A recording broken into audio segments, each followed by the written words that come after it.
No, we don't. Can you hear me? Was that that was a no?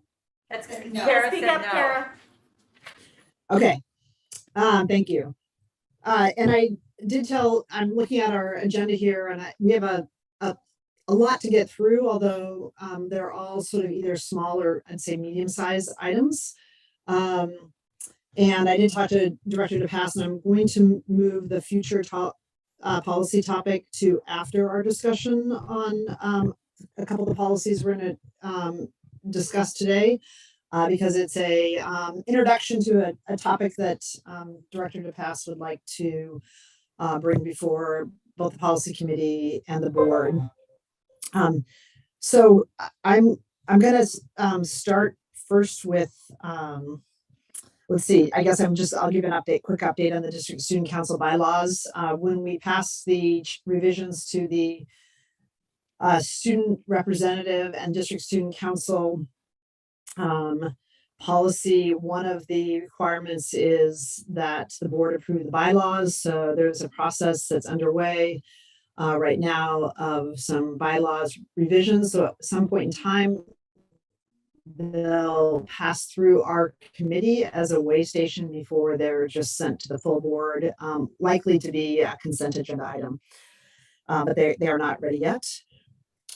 So the first topic I will just jump right into is, well, actually, if everybody doesn't mind, we have four small items that five items that I'd love to just move on out to the full board unless anybody wants to have a lengthy discussion. We have the environmental sustainable business practices, which is a policy that that now that we passed the climate policy, we need to revise. And if people have an opportunity to open it up, they would see that. Yep. Moving to the policy rescissions, is that what you're talking about? No, the very first one is the environmentally sustainable business practices red line. Roman 2, sub 5. Okay, great, thank you. Okay. Yeah, and we will have some rescissions too that are pretty straightforward. The environmentally sustainable business practices, really most of the content in this existing policy is now as part of the climate policy. And so what we do have remaining here is a policy around integrated pest management best practices. And the agreement that we had when we talked about the climate policy is that we wouldn't put that into the climate policy, but that we'd leave it as the freestanding policy. So this is the sort of remainder that we need to revise and to remove the now duplicative business practices section.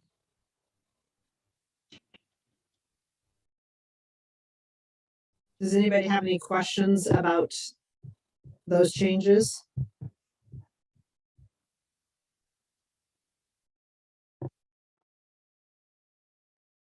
Doesn't appear. I don't. I guess I might have anything you want to share? I have a quick question. So this is for indoor use of pesticides, or is it outdoor? Both. It's both. It's both.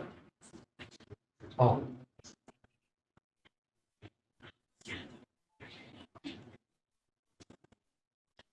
That was my question. It looks like you're freezing. Also, prior to Julia, I don't know if you can hear us, but your sound is coming in and out. I wonder if you stopped your video, if it would be any better. Yeah, how's that? Better. That sounds better. Yeah, I'm also gonna move. What I was saying is prior to 2000, we had the use of a lot of pesticides and herbicides on our school grounds for aesthetic reasons, which is how this policy was originally created. But it's essentially capturing best practices.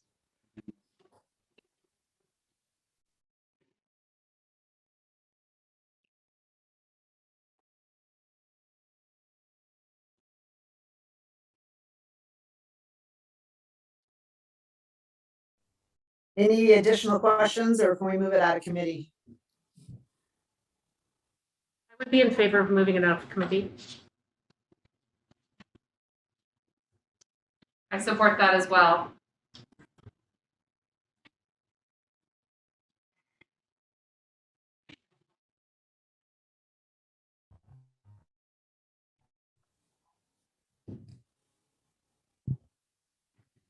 Julia?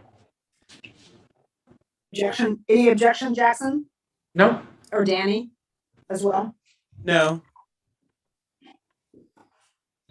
Okay. Next we have 3 rescissions. And just given that I'm remote, I'm wondering, Liz, if you could present the 3 that we'd like the committee to consider to rescind or recommend to the board to rescind. You bet. I think there are 4. Okay. So just You're- talking about all of the ones on the agenda. Happy to do that.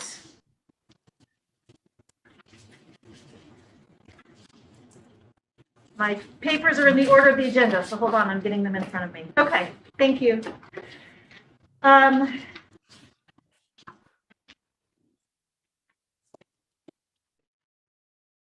don't know where the resource, let me pull it up. Yeah, the resource conservation policy, which is Roman numeral 3.1, and the policy number is 3.30.080. It's probably not helpful.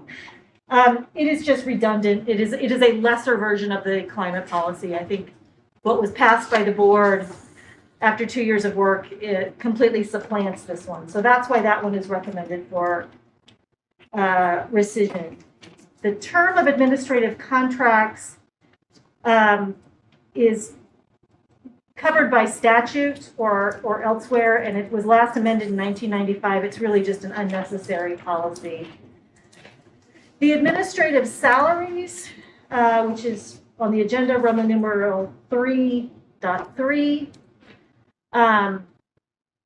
Again, it doesn't really add anything that's not covered by other policies that are already in place about how the board, what the board authorizes, what authority it's delegated to the superintendent for administrative contracts and structures, and that there is a salary schedule in place. So again, it's a remnant actually from 1979. It may be one of the older ones in recent memory that we've unearthed. And then finally, Roman numeral 3-4, the public purchasing and contracting rules. Oddly, this one is just redundant of a second policy, which I think is at 090. You know, anyway, sorry, I don't have the number in front of me. But there is literally a virtually identical policy that exists. Emily Courtenage has verified that there is nothing in this policy that isn't already in the other one. So that's a brief recap. So they're duplicative in many cases to what we already have. There is one adjustment that the other purchasing and contracting policy is connected to an AD, and as Liz described it, the AD would just move from one,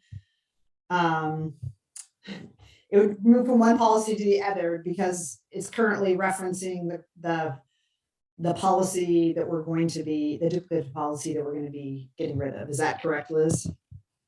Yeah, I mean, I think when we say referencing another policy, it's a little confusing. It's visually, sometimes the ADs are generally, and it's probably best practice to have them under the policy that they are providing guidance or implementation. So they do apply. Anyway, so yes, but I don't, the reference in it's more of a visual, like how can I find it? I think, if I'm being. That's one of the things, but I also think it's the same number as it's connected to the other number. Anyway, there's some housekeeping connecting that needs to happen.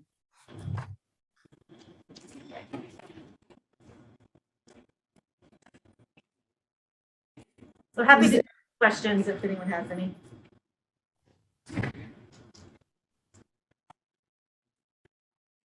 there aren't any questions, are committee members supportive of recommending these to be rescinded.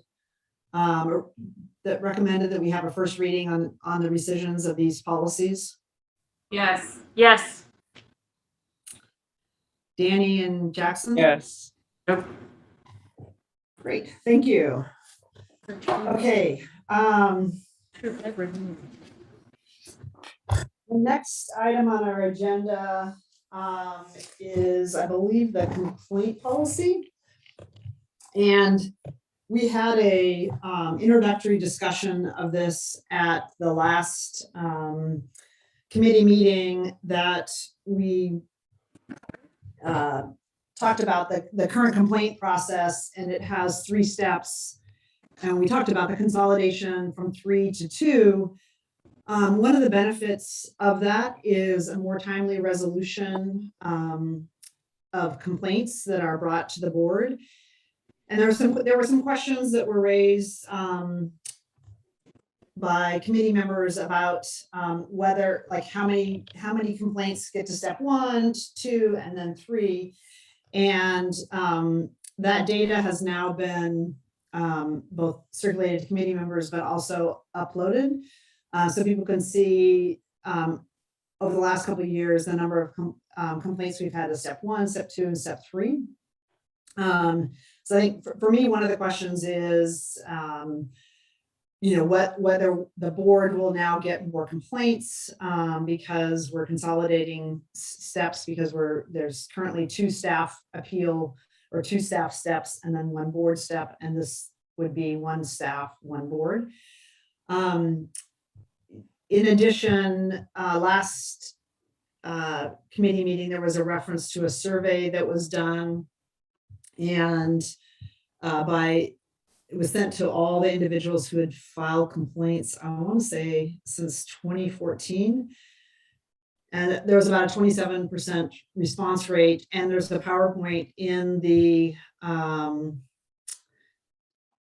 that's been posted that sort of gives at least a broad overview of sort of some of the issues and what complainants sort of felt about the process. And one of the issues was like a timely nature of getting a resolution, because when you have 3 steps and there's 30 days between them, you actually build out a multi-month process.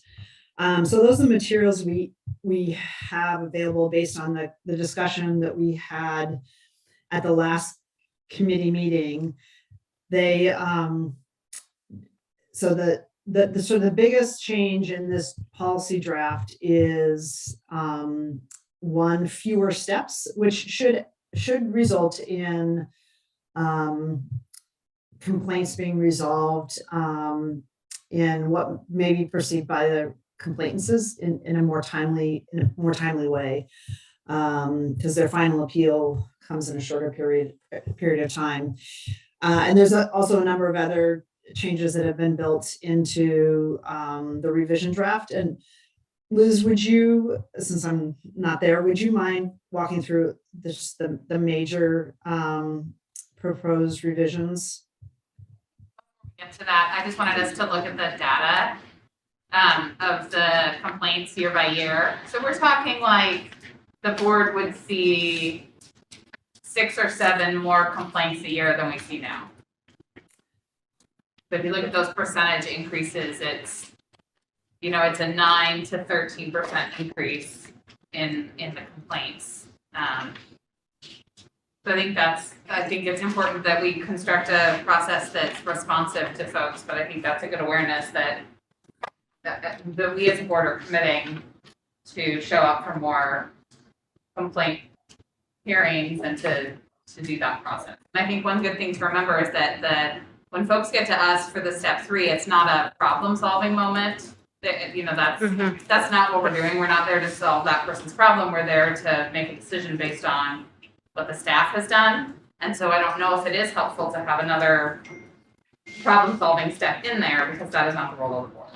I don't know what the right answer is, but I do know, Julia, that we've been trying to be responsive to people, especially around how long it can take, and we want folks to feel affirmed and like this process works for them. So I think that's all stuff to hold in tension. Right? Yeah, those are great I- points, Ailey, because I kind of had the same concern that, are we, potentially, adding a lot more individuals, and I think we see over time, over years, sometimes people do get things resolved at step one. But I also think that's something we can monitor. It does take out, like right now, I think a very significant amount of additional staff work, because when you read those complaints, it's almost, whoever does the step 2 appeal is going through that. Sometimes new information gets added in, and to me, I wonder like how additive it is to have all that second step in there if it's just a staff reviewing a staff's response. So I'm gonna default right now on the side of, it seems like it is will make for a more timely way to resolve complaints, and also a pretty significant reduction of some staff work. But I will also say that I have been very embarrassed the last several complaint hearings we've had, because board members have been significantly late to those. And so like on the last one, we had 2 board members no-show. I was virtual, and we had this poor child, a student that was going to speak, and they were terrified, and we started 10 minutes late because board members weren't there. So I really want us, like that has been embarrassing to me, that we have not been showing up well as a board to the complaint process either, and that's put additional strain on complainants. In fairness to you all, it was a special set, I know, an unusual time of day with heavy Yes. traffic and accommodation for the family, so. We were trying to accommodate the family, but it was not the first time that we've had like folks not be there until after the time had started, and we have people waiting. And if the board is going to take on hearing more complaints, I want us to be really clear that we are going to show up for those and take this process seriously, because it has felt like the last couple of times I have been embarrassed. Yes, I'm concerned, or have a concern about, we have the data here that was, I think, pulled by people who have been through the complaint process. And I'm curious about, because we already know so many of our systems are stacked against people that have less access. I would be curious about learning if people know where to go. And parents, I know that I'm always asking if we could add 2 more questions to that climate survey. But I know that goes out to every student or every household, I guess. I'm concerned that we hear from the people that are most likely to complain, and then we send them a survey. And we expect to get higher than 20% on, strongly agree that we did an awesome job. And so I think that just our survey methods and who we're listening to is a little bit echo chambery if we don't know that. We would want to know, I would think, the quality of it, whether people have access.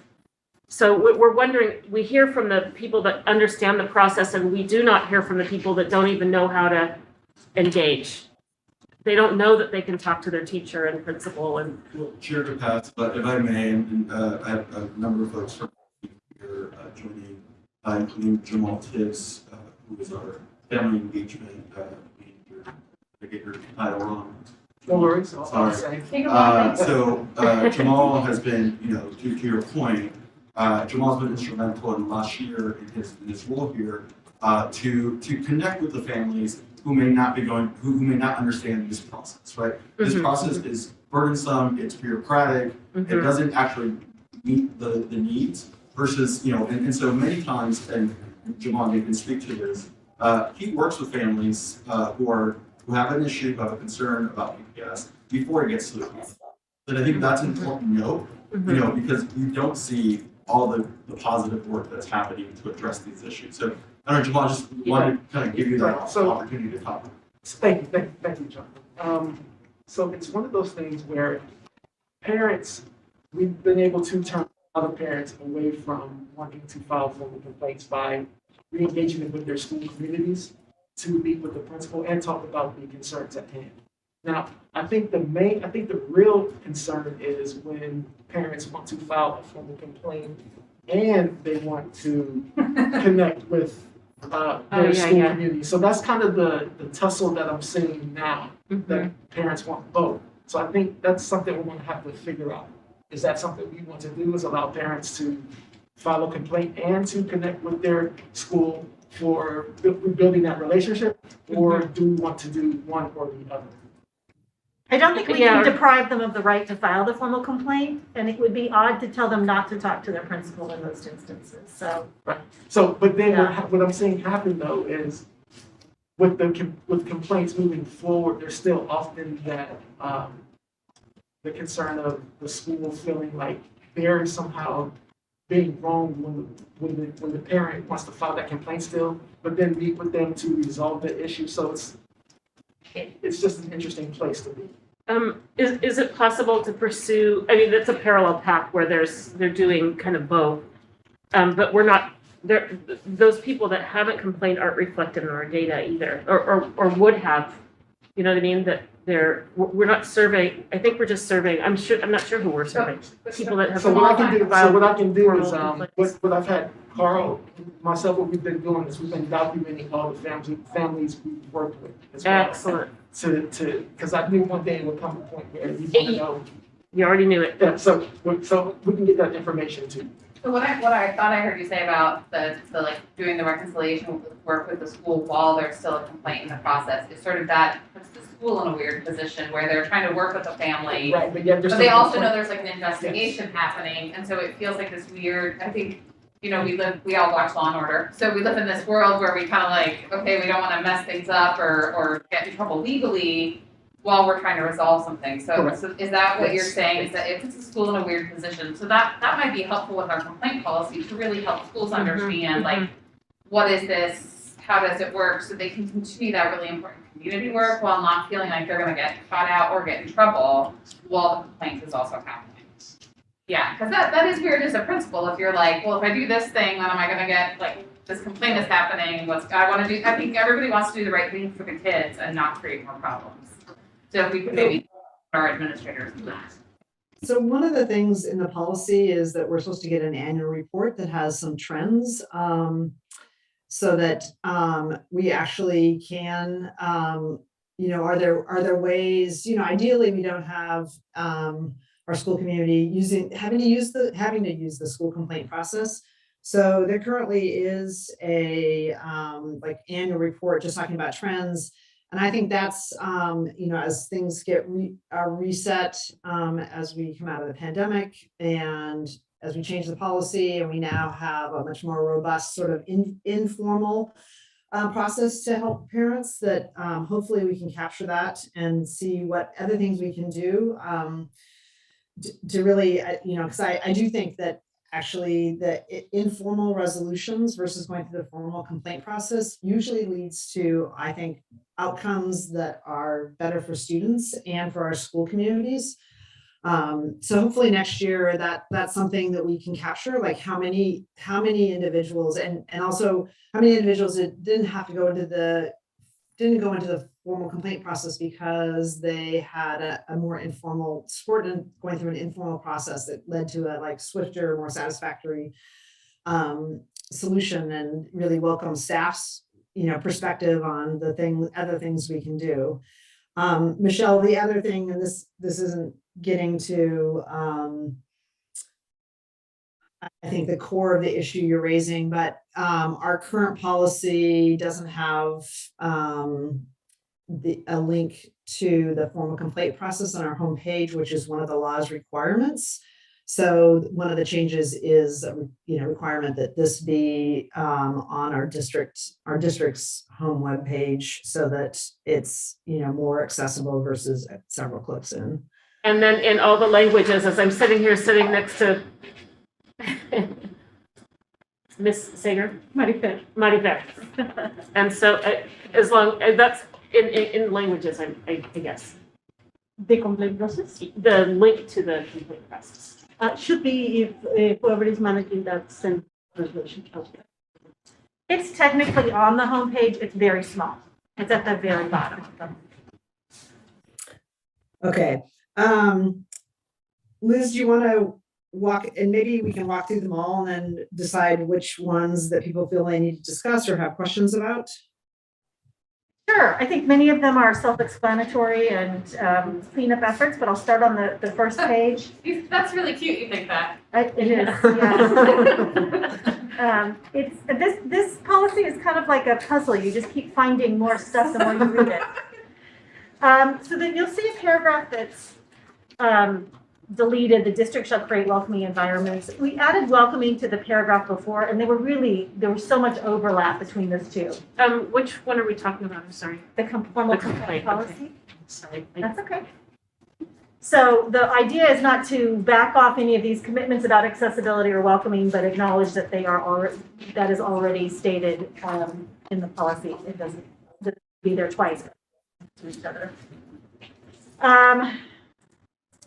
1A at the bottom of page 1 is again this issue that Julia raised about that our policy repeats what's required in the OER, that the complaint policy is on the home.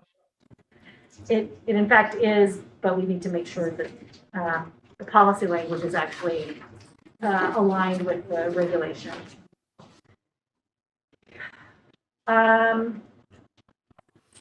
Page 2, number 1, formal complaints. This is just a tighter linkage to Division 22, and so people understand that this complaint process derives from that administrative rule. Some of the reason that's important is that there are certain other, and we get to it later in the policy, there are certain other types of complaints that are not part of Division 22 that have their own appeal process. And so it's an attempt to make clear that if you have, this is Division 22, which has some squishiness in it, just in the categories and subjects, but that not all complaints necessarily come under the formal complaint policy. Special education is a good example. You do not have to go through a Division 22 formal complaint policy complaint in order to lodge a complaint with the Department of Education about your child's the services that they are receiving or not receiving under the IDEA. There is a separate process for that, and we want to be sure that for those individualized complaints of special ed, that they end up through the Division 15, I think it is, instead of Division 22. If you have a systemic complaint about special ed, like services are not provided of a certain caliber, that has a Division 22 component. So it's confusing, but that's the amended language is a nod to reminding folks that there are different paths, and this one is tied to Division 22. So if someone has a Division 15 complaint, is there a separate process for that? Yes. They go directly to the ODE and then. Oh, okay, so that, Yeah, it and doesn't, there's it's not an us process, No. that's it, No, right, right. that's. And that's also I think we covered at the end a little bit. Awesome. We do, as some examples, yes. We deleted B because it's also repeated earlier in the policy. Turning to page 3, what follows here, mostly these are proposed amendments that would transform this from a 3-step policy to a 2-step policy. So it would be 60 days instead of 90 days, for instance. It takes out the step 2 language. So I won't walk you through each of those, but those are the changes to make that, see what it would look like if decided to eliminate the one of the steps. So the other, Liz, if I can, so the other thing in B, there's some additional language that talks about providing a written overview of the structure and format of the hearing, and letting them know about sort of if they submit additional material, because in my sort of debrief with some complainants afterwards over the years, and then also just looking at the survey, this issue of like, it's not fair. And actually when just listening to them, it's less about, I think what they've identified is not necessarily being fair, but like not understanding exactly what the process is. And so then it inherently feels a little bit unfair or unbalanced versus if we provide them factual information about how the hearing is going to be conducted, who's going to be there, what the format is, like the timeline. Like sometimes I think, well, people might think 90 days is not timely if they're not told that in advance. But in fact, you know, we, with very few exceptions, like meet the requirements in the law, and it is timely, but it doesn't seem timely if you weren't expecting, you know, 90 plus days to get a response. So the little bit in here is trying to also look at how do we, you know, provide as much information as possible that's factual just about the process, so that people have an understanding of what they're getting into and what to expect. Right, and our current practice is when a complaint comes in, the complaint coordinator, Alex is here, sends out an email acknowledging receipt, attaching a copy of the policy, and letting them know the date by which that first step runs, when they'll receive a response by X date. So everyone gets a copy of the policy. This now says, be sure you send that, and maybe provide some other information. And then when we get to the board hearing, so this just codifies, I think, a pretty consistent practice.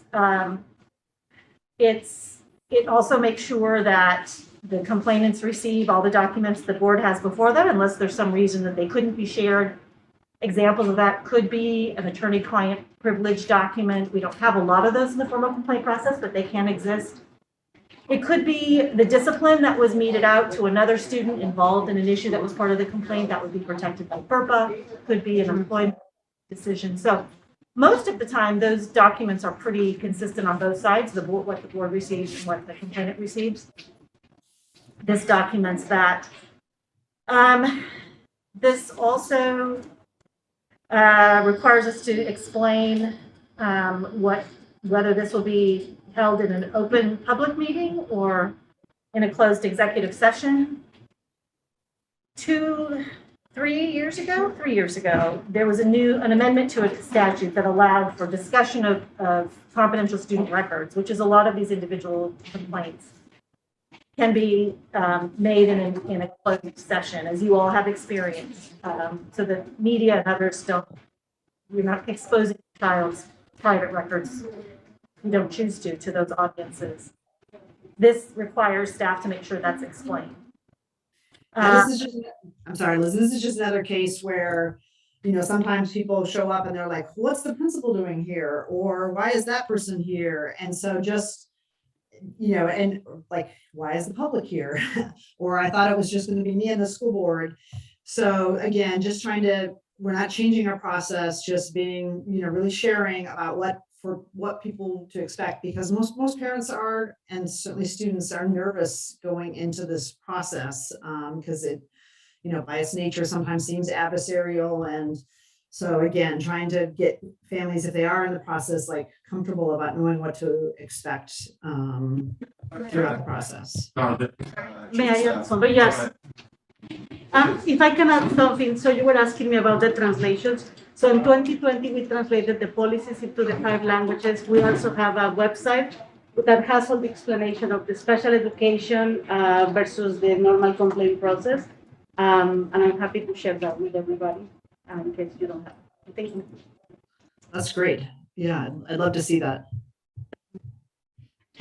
Yes. Johnny, did you have something? Yeah, I mean, I think I was going to just suggest, I mean, I think one of the things, and I hear you, Chair, remember this. I think as staff and as educators, we're kind of stuck in a we want to use bureaucratic process to address issues that are human in nature, right? It's about the human experience. It's about the student experience. It's about the adult experience. And yet we want to go through this very rigid process, you know, per policy. Well, per law, right? Per law. Yeah. That debilitates really. I mean, I think this is what Jamal was kind of alluding to. Debilitates the actual relationship between people that are going to continue to be in relationship after this thing gets resolved. And so, how do we actually work on a policy or shift the process in a way that is human-centered versus bureaucratic or policy centered. And again, I don't know the answer, but I just want. I think that we've talked about it over various, I think COVID kind of interrupted some of the trajectory. And we had these conversations with your predecessor, Jonathan. It's a lot about training and consistency of tone to make sure that the rigid formal process that's required to a certain extent by ODE, I don't want to overstate it, but it requires that, 30 days, and it requires, a final decision, and it requires formal language that advises you of your rights to either appeal to step one or appeal to ODE at the end. That becomes, that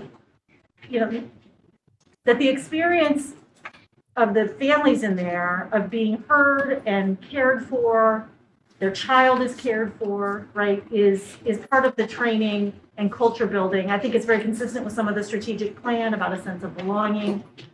And I think we were headed down the path of some additional training for those who are working on the complaint responses. I think adding Jamal has been huge, right? That's a big piece of that work also. But I couldn't agree more. And we have, if someone stays in the district with one child, it's at least 13 years, right? And if they have multiple children, we can have decades-long relationships. So I think that's a really important part. It's a great point too, in that I think we can trim down the time and, but how can we change the experience, the user experience or end user experience, so it's more restorative? Is there some way to knit together, these kind of hard requirements? We know that the laws that were made around here, haven't been just for lots of people. And so how can we knit together, how can we create an experience for people within the confines of, what we have to do, That would be my question. What I've been hearing anecdotally in the schools that I'm visiting is that Jamal is doing that work. That I've heard from folks a deep appreciation for you and your work when I've been in schools, and that I think that listening and being present and building relationship is the first step of that. But I do think that, one key is to help our administrators that when we are in a place where someone has this right under the law, how do they continue to then build the relationship and problem solve so that it doesn't feel like it's either or, but it's both and. And how do we do that well? And I think it's a huge challenge, and you're right stuck in the middle of it, Jamal. So it's the question of how can we, with the policy, with the school board, support both that restoration and relationship and making sure people have their process that they can access, because it's really important to not cut off that option either for folks. Yeah. I really appreciate Jonathan, your comment, and Michelle and Ailey's comments. I think the other critical role is the complaint coordinator. And I know that, so we've just recently had a shift, and I know that Lydia, families really appreciated the communications that they received from her. Even though they still had to comply with the law and everything else, there was a human connection. And I think parents felt that it just wasn't a cold sort of bureaucratic process. So I do think it's how people interact with the people in the system as they're going through the process. And also, Ailey, to your point about, board members being present and on time, that also sends another message about the humanness versus this is just something we, are required to do and we're going to show up to do. I like Alex, who I think delivers a very personable experience to complainants in the process, both on the phone and by email, and is very responsive and brings some of those qualities that you described that Lydia has every day to dealing with. Yeah, I was gonna pivot to Alex. Yes. So I just want to that we got so. Sorry, I know that. yes. I know that's an important piece to the families. Go ahead, Ailey. Were you trying to say something? Alex, because she's on the phone trying to help listen and support folks, and it can be taxing. I just said thank you to her. Anything else, Liz? I would just say the changes at the bottom of section B refine a little bit the board's the board has decided to put in policy how the decision, the options for the decision, and added a last piece about recognizing that sometimes matters come before the board and there's a conversation in the room that allows for this to be paused while a different situation is, a different resolution is pursued. I can think about times with the mediation that followed, because in that hearing before the board, that came to pass and was helpful. So this just gives another option in policy for thinking about how sometimes those happen on the fly. The section C is simply the examples, and the formatting's terrible and it's entirely my fault and I couldn't fix it. I just want to own that. I think we have- Microsoft will do that sometimes. Oh, it's Google, when you Oh, this convert is- it to Microsoft okay. Word, and then I'm done. There's this additional piece in how are we in D6 that talks about the closed versus open session. And then I think they're mostly conforming edits after that. So I think that's the substance. I'd be happy to talk about anything, but I think that's a more than high level view. So why don't, thank you for providing that overview, Liz. So why don't we, if there are questions, take about 5 minutes for any questions. And then also if there's additional information that committee members would like, let's gather that up now.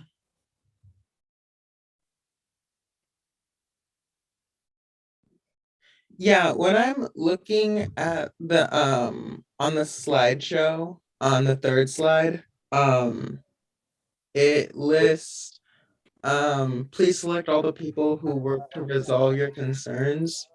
The third top one is other. Who would fall in other? Are you looking at the complaint on the complaint form on the website, Danny? Wait, is that the slideshow? Yes. Yes. Oh, okay, from my survey. Oh, look, it's the survey. Great.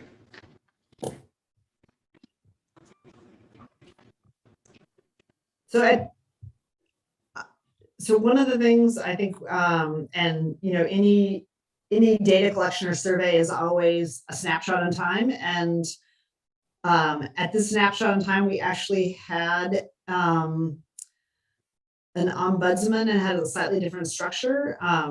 I don't know the answer to your question, Danny, but we also, things were somewhat structured differently. Could have been Lydia, could have been ombudsman, could have been a random person who was helpful. Yeah, I'm sorry, it's a good question, Danny. I actually don't know.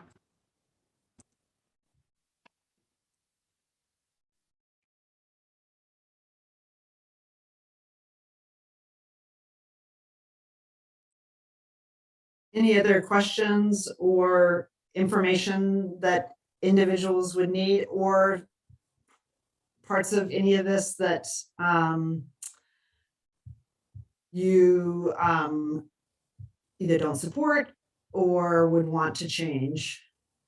One more question. Something else I'm curious. I know I would really like, if this is possible, I'm interested in kind of like racial demographics. I'm wondering, like, can we see like the families who are like where it gets resolved at like step 1 or step 2? Because I would be very interested to see, like, is there, are there spiking numbers among certain communities who are getting resolved, or if certain things among like certain demographics?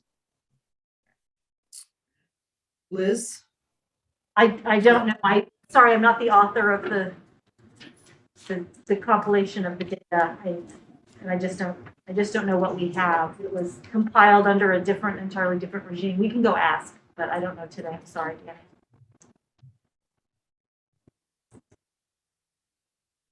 Julia, I know that you, for a long time, have been talking about this complaint process and trying to figure out ways where we can better meet our community where they are and try to make this, an easier process to navigate. And I really appreciate the staff work on this and your work on this, because I think that's what we're trying to get to, is how do we help problem solve? How do we help deal with conflict in a way that's humane and also gives people the rights that they need And so I really appreciate staff that does that work every day in our schools to try to meet needs and resolve issues. And then also your work, Julia, to try to streamline this for folks. Yeah, this is a little bit of a, thanks, Ailey, a little bit of a mercy rule for staff, because I just like, sometimes when I'm reading through that, just the amount of staff time, this seems duplicative, and I also think that adds to the family's frustration. So again, you know, we have the, just so people know, we have the option to either have, Liz, what, 1 to 3 steps, and we had chosen 3, so there's still 2 options. And then also if it's a Division 22, it can be appealed to ODE. So this seems like it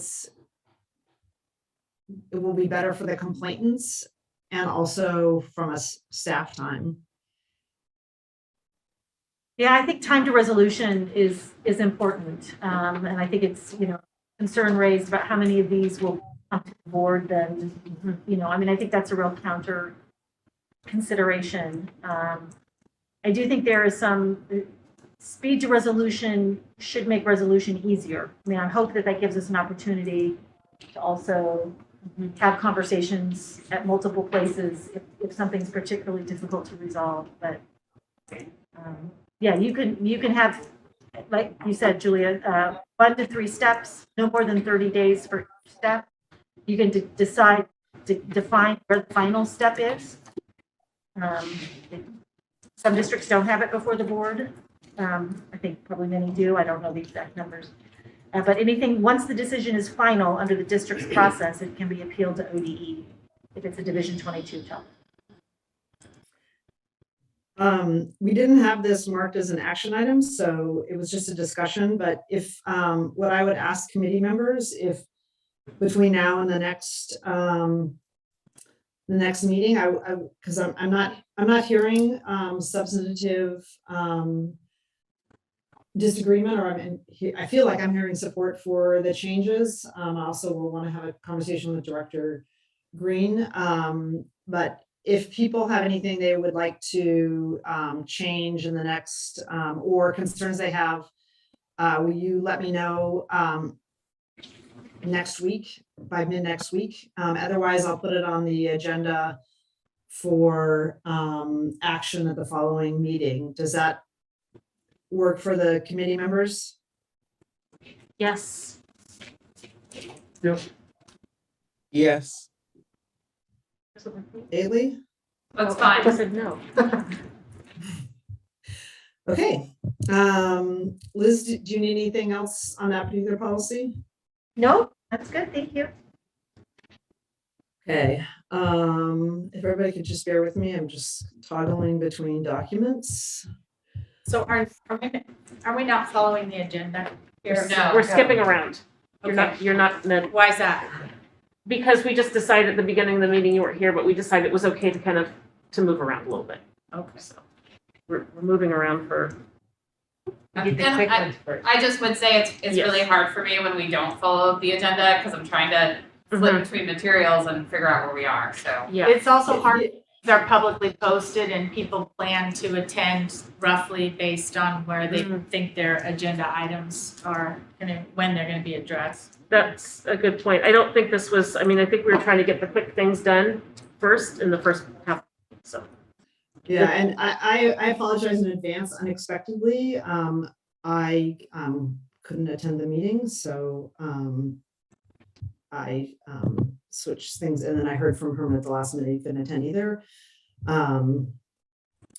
So my apologies about that. I think the primary thing that we moved is a future policy topic by Director DePass that we're going to have a discussion about at 5:15. And so we've moved through all the other, most of the other topics. So the next topic is Student Council bylaws, are we gonna do that? We talked about that. I mentioned that they're not they're not ready. They are in the midst of being revised. I think actually the district student council is meeting right now to discuss them. Trying to like flip between pages, so I'm off. Great, we can move to whatever's next, Julia. Okay, sorry, and I'm just scrolling.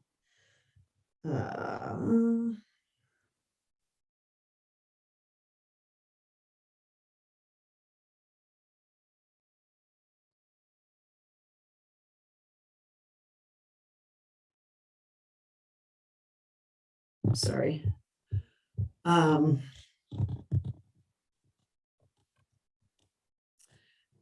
So the topic that I'm going to that would be next would be the parent groups and schools policy.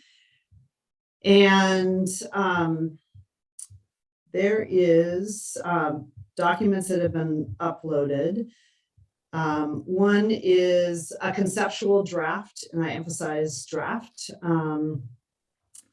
of a policy, a pretty substantial policy revision. And then also there's a budget heat map about the foundation FTE that's been purchased. But as a sort of context setting, as individuals who were on the committee last year know that a parent group brought a proposal forth for consideration, which they're allowed to do under the policy on policies, that would have eliminated any purchase of FTEs and at all. And it actually wasn't a change in our policy because that the current practice of being able to purchase FTEs, whether it's foundations or any other group, was actually permitted by practice through a memo, I think from 1998, and we can share that with committee members if they'd like, that established that if a school community raised money to purchase an FTE, that 1/3 of the money would go to, at the time, the Portland Schools Foundation, which then became All Hands Raised, which now is the Fund for Portland Schools, and that those funds would be distributed to other schools. And there's been a variety of changes over the years to how the money gets distributed in an equitable way, that 1/3. But that 1/3 practice was always, like I say, was not in policy, in district policy. It was a practice that was outlined in a memo, and then sort of became institutionalized. I think it's worth noting that the year when that practice started, it was right in the wake of Ballot Measure 5, and as the state was going through their equalization process, which ultimately resulted in high locally funded districts like Portland, equally basically spreading their money throughout the state to districts that had fewer property tax bases or lower property tax bases. So between those two actions, Portland had a pretty significant reduction. So since that time, we obviously have a local option, the GAP bonds, the Student Success Act, arts tax. So there's been a lot of other things that have happened since then. I say the parent group, I don't know if we have anybody present in the meeting today that pushed for this. They introduced or sent a policy to us and asked us to consider it that would have eliminated the ability for schools to purchase individual school communities purchase FTE. And we had some discussions in the committee about this and what we were trying to get at, and some of the other ways which parents raise and community groups raise money. Jonathan made some revisions to a secondary policy, which is the 7.10.20, which is the one that we have amended before us, and that really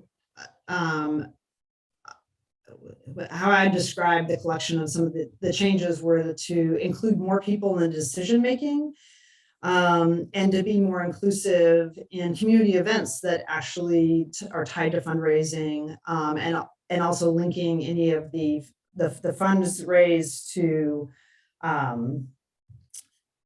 our linking it to our racial equity and social justice work and our initiatives. So, Julia or Michelle, is there something that has prompted this item being on the agenda? Because this committee just tabled this like 2 months ago. So we actually the agenda now? Do you know, Michelle? Amy, I can respond to that as the committee chair. So it never was tabled. There was a request to have the fundraising groups tabled, and I didn't agree to that. And I'm not actually bringing theirs back. In fact, this is a different policy, and we spent some substantial amount of time talking about the policy that had been proposed and other issues that were raised that should be addressed. And so what I'm bringing forward is a conceptual draft of a policy which I think addresses some of the issues that not only the parent group raised, but also that were raised by committee members, that have been raised by staff, and also school communities. I have another question to that, and that's why wouldn't we look at this? Because this is an equity issue right here. Well, because the last time that we were talking about prioritizing policies, it was the will of the committee And the majority of the committee to not prioritize this at this time, but to focus on more policies that had more of a direct impact on our students. And I believe that the reasons that we were tabling some of these things was due to workload and staff capacity. And that was for a kind of discrete period of time. Do you remember those conversations? Well, yeah, but like that's. We said, I want to be very clear that an item doesn't get tabled. I didn't agree to table it, and there was no vote to table it. So it's before us. Yeah, I'm just trying to figure out why this is. Yeah, why is there some reason that we wouldn't want to look at this in light of our student outcomes and our racial equity policies? No, I mean, I think we should look at it, but the will of the committee last time was to prioritize things that had more of a direct impact on students and student achievement at this time. And I just wondered if something had occurred in the last 2 months that now this is reappearing. And yeah, does your team have significantly more capacity now to address this than when you spoke to this issue the last time? Sure, I'm happy to answer. So I think, I've been working with, Chair Grimm Edwards has, and I have been coordinating and looking at this policy and providing some redlining. I think what we haven't had a conversation about is what the community engagement will look like around this, right? We can imagine and suspect that there's going to be significant desire by this board and this committee to engage a group of stakeholders. And so I think that's kind of the next level of understanding, how much time and effort we need and what that would mean for other areas of the work. So I think I think this is an early on this conversation with this committee. And I think we'll have more to say in terms of staff capacity as we unpack what the need is by this committee. Okay, so I think we're living in the tension here of that we had a group of people from the community bring forward an idea that this is an equity issue as we know, and how do we think about it? But I also think we've recognized that school-based fundraising is an especially complex issue, and we want to do this well and right. So I think that goes to some of Amy's point about we had a conversation a couple of months ago about this is something we want to get right. We want to have our parents and families feel invested in their schools. We want folks to feel like they're connected. We want folks to feel like they can raise money and support their schools and other students throughout the district. So this is a really important thing to do well. And so I think it's that we thought we were taking a little break from it, and then to see it back on the agenda is a little bit of a surprise. So I think, is that kind of what you're saying, Amy, is like? Yeah, I was just wondering if there had been something Yeah. that prompted it, because it was pretty clear from the, and I'm not Yeah. a member, but But from that it the was, we were taking a majority break of the on it. committee that Yeah. it I'm just going to go back to, there was not a majority of the committee, and the committee chair sets the agenda. I've worked with staff, also community groups, and we're going to work through it. And so I'd like to spend our time talking about what questions people have, any suggestions or information they need, because we're not voting it out this meeting, but I'd like to hear from committee members on what questions or data that this draft raises for you, because we're going to have another conversation about it the next meeting. Again, the draft that was put forward initially was to eliminate it entirely, and from listening to staff and conversations with Jonathan and looking at the funds work, that this is a draft that is different from what was raised earlier. So with that, I'd like to just So walk through. Question? Go ahead.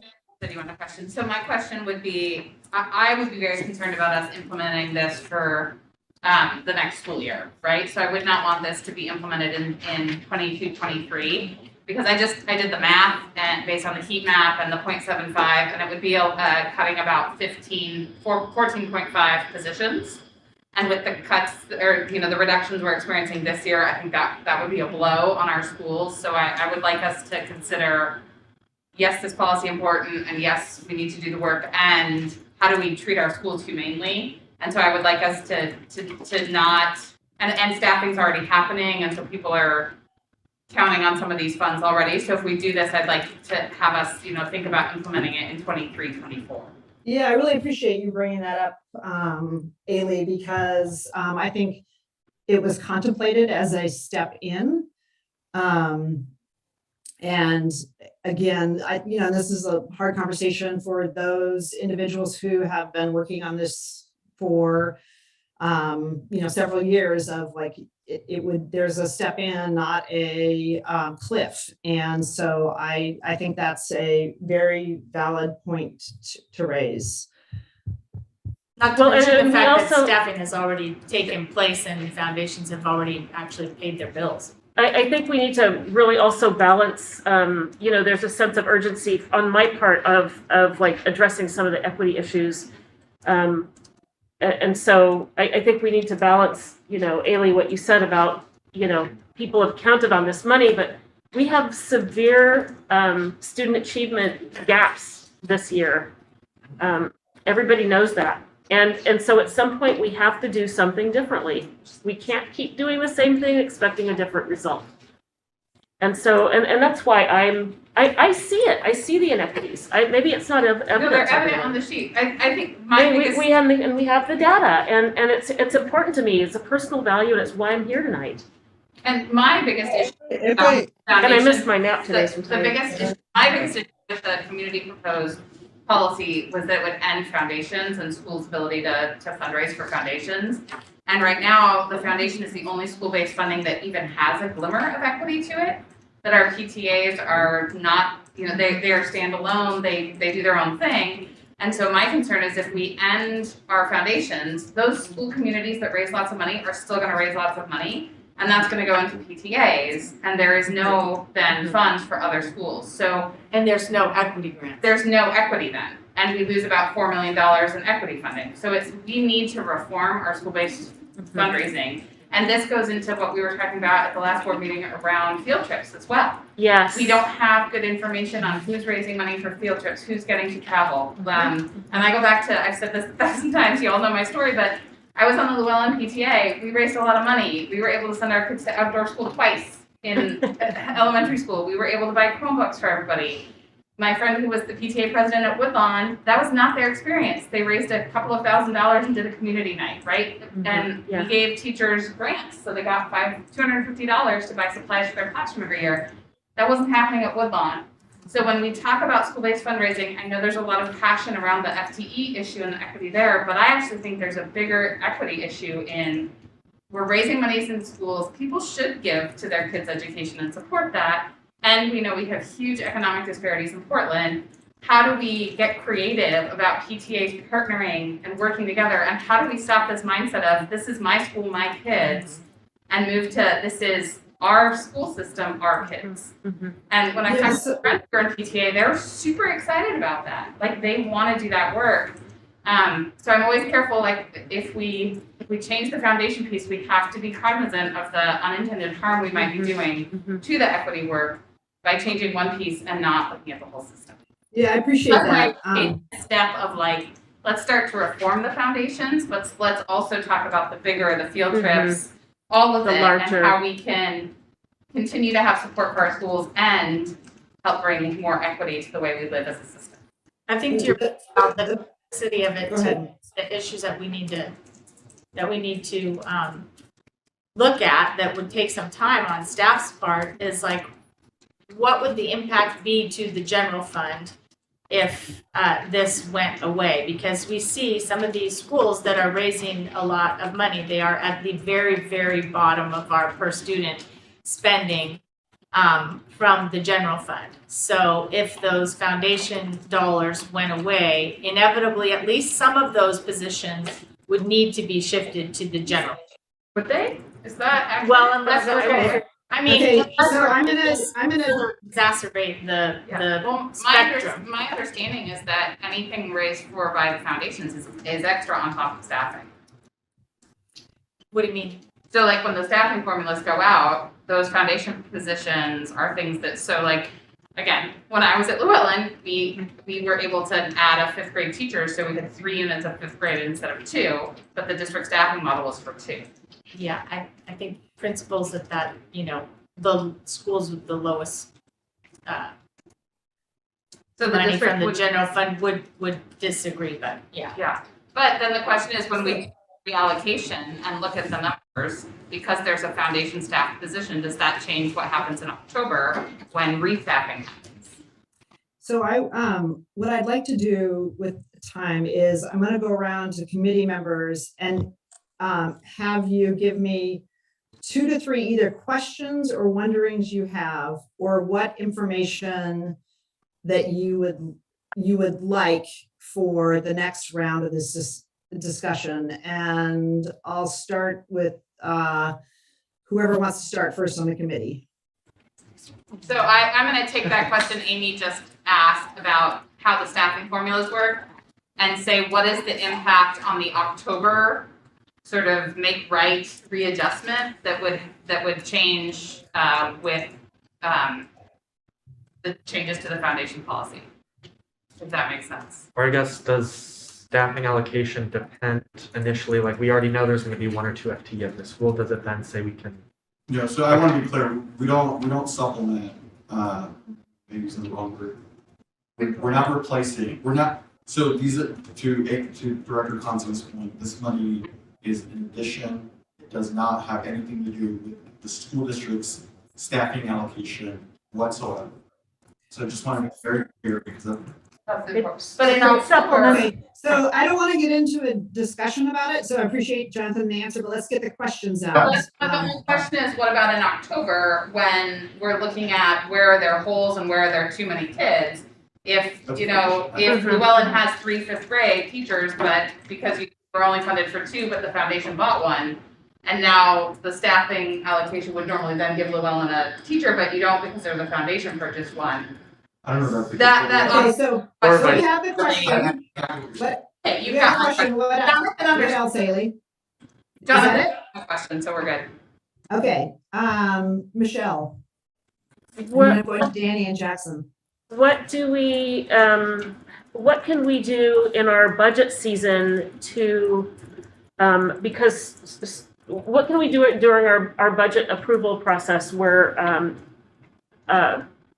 where we may be able to fill gaps. For those schools that aren't raising the money, but they're, they get an extra $10,000 or $12,000. Is there something to do in allocating our, when we're looking at our general fund? Well, those schools that qualify for the equity grants through the foundations are. Okay, we're not answering questions now. We're just asking them. Michelle, what else do you have? That's it for now. Danny or Jackson? I think my questions are similar to Michelle. I'm also just curious, impact, the impact of this for Title I schools versus non-Title I schools, because I'm wondering what would it look like for this if this was to happen at Alameda versus Georgia regular, because those look drastically different. Yeah. Did you look at the heat map, Danny? I have not. Okay, so the heat map shows the CSI schools and TSI schools and the emergent schools that have FTE and how much they raise. So that answers a little bit of that. Okay, anything else, Danny? No, I think Ailey just answered most of it. It's upside down, which is a little tricky. Well, yeah, it's the second button on board books is a little document with a settings wheel on it. If you click that, it'll let you rotate the document counterclockwise, and that'll put it so you can read it. You're an all-service answerer, Ailey. I had to ask Roseanne that earlier, so. Jackson? My question is, does just limiting it to one capital expenditures and then district staff positions, does that capture all of the foundation spending? Is that only what foundations are spending money on? Yeah, let me just. Because I know it isn't, but I just wanted to put that out there to make us Okay. if we're really capturing everything with just having those. That's a good question. Okay, so just briefly, because actually we didn't really cover that. So it's FTE, but there's also a potential capital expenditures, the district taking a portion of that to move it around for redistribute it for equity. And in Jonathan and I's discussion, we were trying to think where is the place where the district actually has some control and is involved in it. And certainly buying FTE or making a capital improvement that requires a permit or something like that does engage the district versus, a PTA or a foundation buying, $100 or $500 worth of books, which is a little bit different. So that's why those two pieces. And again, this is more of a step in versus going to fix the whole thing or address the whole thing at one time. But there were two places where the district actually has to cooperate in facilitating the either purchase of FTE or the capital improvement.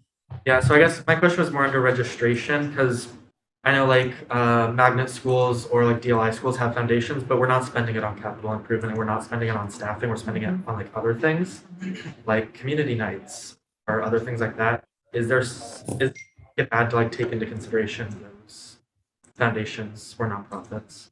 That's not currently contemplated in this draft. Again, we're looking at two places where the district is facilitating purchasing something where there seemed to be a locus of control.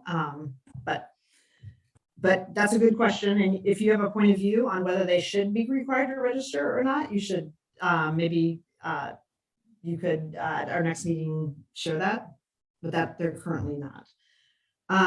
One question I have is around data around capital improvements. I had heard at the beginning of this year that there were some significant contributions for covered eating areas, outside eating areas that were being facilitated. And so I'm thinking also of all the playground improvements or things like that. And so I'm more interested in is this a big thing that happens or not? And so I guess that Jonathan is, and then again, not to be answered here, but the question I have.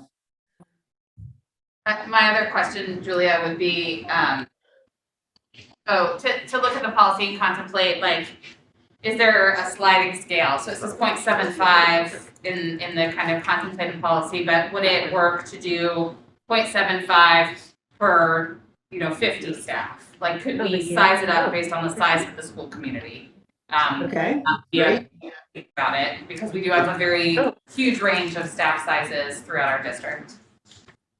The other thing that is interesting about, putting an absolute cap on FTE without a cap on the actual spending is that what are they going to spend the money on then? I mean, what could the unintended consequences be in terms of other ways to invest? Like for a long time when people didn't think they could, or certain schools didn't want to use or certain principals actually didn't want to buy FTE, then PTAs and foundations would spend money on like after school tutoring and things that were similar, but it was workarounds. So yeah. So this policy at the very end, if you notice that the definition, it's not just PPS staff, it's also contracted staffing. So I think we're trying to address that. Okay, I think we've captured a lot of the questions. I appreciate everybody peppering them out there. And please, if you have more that come out after today's meeting, please send them to me. We'll work on getting them answered.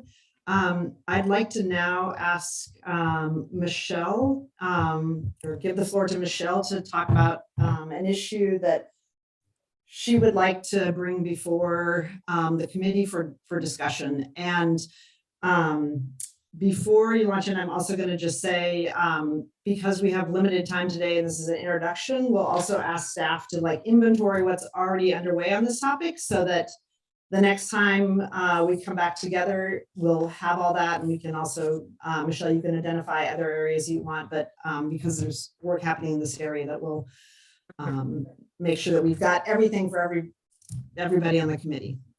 Floor is yours. Okay, thank you. So I asked Chair Edwards if I could introduce this concept of development of an anti-racist policy. So that's not to say that we don't already have a racial equity policy. It's to say that racial equity policy that we currently have deserves another look and could be strengthened in some of its language. This year, I'm in the final year of a fellowship that offers coaching and policy development and understands the unique role of school boards in upholding racist policies and in direct impacts on student outcomes as a result of maybe not looking at these policies. And so I wanted to just introduce a concept today that talks about what we would expect from an anti-racist policy and why we should do it. So why we should do it, first of all, because, and I'm happy to share this out to the entire people that are here, but I have a document that's just a framework for developing a racial anti-racist school board policy, and some of the links in this document, it's not live, it's on paper, give me pause. Like Anchorage School Board has an anti-racist policy, so let's beat them out. Atlanta Public Schools, Indianapolis, Seattle, Baltimore, Cincinnati, and others around the country that are within this fellowship and outside of it that have developed strong anti-racist language, considering anti-Blackness is a real thing, and we see the impacts of anti-Blackness even if we don't name it. So the policy, the goal would be to name it, and so we can address it. So we can't wish it away, but trust me. I'm just going to read a little brief paragraph from Baltimore's policy. From their Board of School Commissioners. It says, city schools must move to disrupt and dismantle inequities in every area of our work. City schools will work to aggressively and efficiently eliminate inequitable practices, systems, and structures that create advantages for some students and families while disadvantaging others. City schools will allocate resources to replace those inequitable practices, systems, and structures with new ones to ensure we provide racially equitable education and environments to children and families of color. And I referenced that, not because these other cities that I referenced aren't strong, but because that's an example of how we could strengthen the language that we have currently on the table. I would hope to work with you. Yeah, love your input on this. I think we have an opportunity here to name what we're seeing. We have 170 years of academic data in this district, and it's never trended upwards. So I think now's the time to let's trend it upwards. Let's see if we can actually address our inequities through policy development. So Michelle, is your thought to revise this policy or to create a new policy? I would like to create a new one. I mean, I think the first step would be to do a side-by-side comparison, to analyze where in our current policy we could strengthen our language. And again, I say that because when we develop policies, it depends on who's developing the policy, the comfort of whatever language you use. Some people aren't comfortable saying Black people, and or Native American or Indigenous. And so if you're not comfortable saying it, then you're not going to be comfortable writing it, and you're not going to maybe even have any expertise in addressing it or seeing it. And so I feel like, I don't know, I just feel like it's an opportunity and to strengthen what we have. It's 11 years old, right? It's from 2011. Yes, it is. And I think our awareness continues to grow, and our anti-racist work continues. I mean, I don't know that I'm still learning. Yeah, I don't know that anti-racist was really a phrase 11 years ago. So that it was in some circles. Yeah, that people understood. It was in my circle. Yeah, so I think that that's a really good point of how can we strengthen this policy and sort of help it move forward to the very clear goals we have as a school board. I think what I also heard you talk about, Michelle, and I don't know how this would play out in policy, but really about sort of not just in our schools, but like just how we, in our governance models, and how we do our work. So how does that, what does that look like? Because the way that we do our work at the board level can look very differently depending on how we approach it. And I'm interested in those things because I think in schools there'll be a really robust discussion about what that looks like in the broader community. But I think it would be great to look at just how we even, how we do our work and our agendas and how that would manifest itself in policy of like the board's actually work changing. And maybe it's already in there, but maybe not. So but that's. It isn't necessarily, but at least providing a document with new language that's updated to reflect the current nomenclature.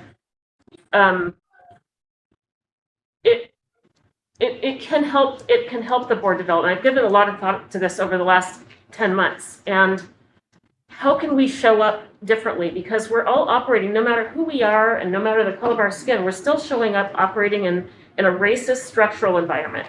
Everything from who gets to talk, who gets to input, who has access to information, how are we onboarded? What's the understanding of the budget process? What about Robert's rules? Who knows how to work the system? I know Ailey does because she went to summer camp. I remember that. Robert's Rules summer camp, which I've never heard about, but I think it's cool. It's nerdy cool. It's nerdy cool, yeah. I can see being a teenager and being like, we're gonna go to summer camp. Is that before or after band camp? Yeah. So it's really the United Methodist Church uses Robert's Rules in our annual summer meeting. So it wasn't actually a summer camp, but it was our annual meetings where we run the business of the church. We use Robert's Rules of Order. And so every summer, I spend a week doing Robert's Rules of Orders, and since I was about 16, and it's what I do now professionally every summer. It's how we make the rules and decisions about the Methodist Church. Right, and those rules are also supremacist organization. And male dominated, so. And the Quakers, by the way, have very different ways of organizing themselves, and I love, they're all friends, for one thing. when they show up. So Yeah. that's to Literally, say you're that not. there are multiple ways of organizing our work. There are multiple ways of showing up. And I think when we know better, we have an opportunity to do better. And this is one of those things where we can do better. I have a comment, but Danny's been trying to raise her hand. You I'm go. I'm just gonna say, this is not to respond or anything, but I just wanted to let the board know that this comes at a really good opportunity. So in our community, we're gonna be hosting the GARE, which is the Government Alliance on Race and Equity Conference, which is beginning in Yes. mid-April. And so I, along with other sort of like equity directors across the region, we're sponsoring, PPS is a sponsor of a conversation with elected officials and John Powell. And so tomorrow is when we're gonna try to announce this to you, but I think it's an opportunity for not only other elected school board officials, but other elected officials throughout the region to kind of hear from John Powell, Target Universalism, and to address some of these things. So April 18th is the event time, and so we get a certain number of slots, and so we ask that the board get all of our slots. So, Oh, that's fantastic. So just I think it's on everyone's mind. So. I just heard about this, a GARE conference. City of Portland are members as well, so yeah. It's a government alliance on racial equity. So they've got toolkits. And I really appreciate you raising that, Danny. And I know that staff has been doing lots of work in this area as well. So we really will appreciate being informed by and having our work sort of aligned and integrated with some of the great work that's happening at the staff level. Michelle, I appreciate this. I mean, and there's just so many places it could go. Like at the very least, when we talk about committee prioritization, at the very least, we want to refresh our language. We want to refresh our commitment. But when you really talk about, okay, what do anti-racist structures of governance look like? I mean, that's a really exciting opportunity. And it's kind of coming full circle in this conversation today because, we're talking about shared agenda setting and collaborative leadership and collaborative decision making and allowing different points of view to not be, overruled or spoken over. And so how I would be really interested in seeing if there's some other good examples of more enlightened governance policies and practices, because I think how you do business has a big effect on the business that gets done. Yeah, I've had a couple of experts, I would say, watch our board meetings and provide very interesting information and feedback based on observation. About who holds power and who shares power, who talks more. Literally, if you want to see it by minutes, you want to see it broken down by male, female, or by race. So this is something that's been on my mind, and it's not to say that we don't have a awesome policy, because we do. It's an opportunity to expand on, and I mean, maybe we go to a talking stick model where one person talks at a time or something. I don't know, but there's other ways of organizing ourselves that are better for 21st century. I know that Micah Ali, who's the chair of the Compton School Board, is doing some of this work as well. Who is Micah it? Ali, he's the chair of the Compton School Board. Oh, Black wow. man, very dynamic. Yeah, he's doing some of this work as well, and he's the president of an organization of school board leaders of color. I can't remember the name of it, but he's incredible. So I've seen some. It's Micah Mc- Ali. I think it's pronounced McKay, but it's spelled Micah, like Micah Ali. Okay. So he might be another great resource to talk to about how they're organizing in Compton and the ways they're thinking about being an anti-racist school board and an anti-racist school district. And if they need it in Compton, we definitely need it in Portland. So Compton's it's a majority Black city, I believe, or maybe it's not anymore, but it was a long time ago, 20 years ago. Well, their entire school board is Black. So it's CUBE is the name of the organization. CUBE is part of the National School Boards Association. Yes. They're urban districts. Yes. Yeah. So Thank you. he's the president of CUBE as well as the chair of the Compton School Board. So I'm going to he's look doing him some up. really interesting work. Thank you. That's awesome. Anyway, I'm going to stop talking right now to allow other people. I think this is a To great talk, idea, but- Michelle, and I think it's needed. Thank you. Yeah, I really appreciate you, like, this is the beginning of like the socializing the concept of just bringing it forward so that everybody in the committee sort of knows it's out there. If you're interested in working on it, or you have resources, or something that's happening. We also, again, will do an inventory and provide those policies. We passed one also last year relating to this that will put that together. And Michelle, I'll talk with you about what the agenda item would look like, whether it's actual like a conceptual draft or the next phase of the discussion, but we can allocate some time on the next meeting for that. With that, we have one more agenda. Some of these are, by the way, are resolutions and not necessarily policies. So, that maybe begs some discussion. Exactly, because resolutions can be filed away, and they're not, they don't have the same lasting quality necessarily. They have different forms. So that's a good point. Like, what form do we need to do it in? So we have one last item on the agenda that I want to just flag with a question for committee members. It's the field trip policy. So this committee recommended a first reading to the full board to change the approval process. And incidental to the first reading at the last board meeting, we had quite a bit of discussion about field trips and equity and sort of how they're paid for, what the district pays for.